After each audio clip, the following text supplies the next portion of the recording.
Guys, ഞാനിപ്പോൾ ലക്ഷ്മി പ്രൊഡ്യൂസറാണ്. ഒരു കാര്യം കൂടി പറയാമെന്നാണ്.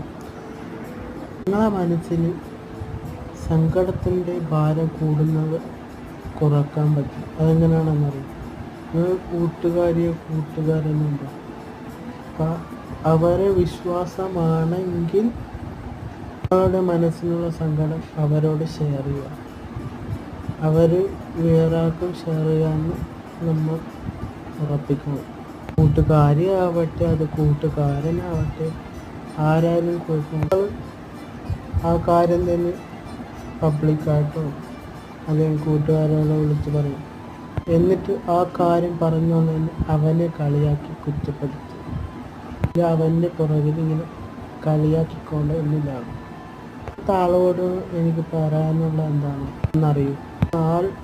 നിനക്ക് എപ്പോഴാണ് സങ്കടം വരിക, അപ്പോൾ അവൻ നിൻ്റെ കൂടെ ഉണ്ടാകും.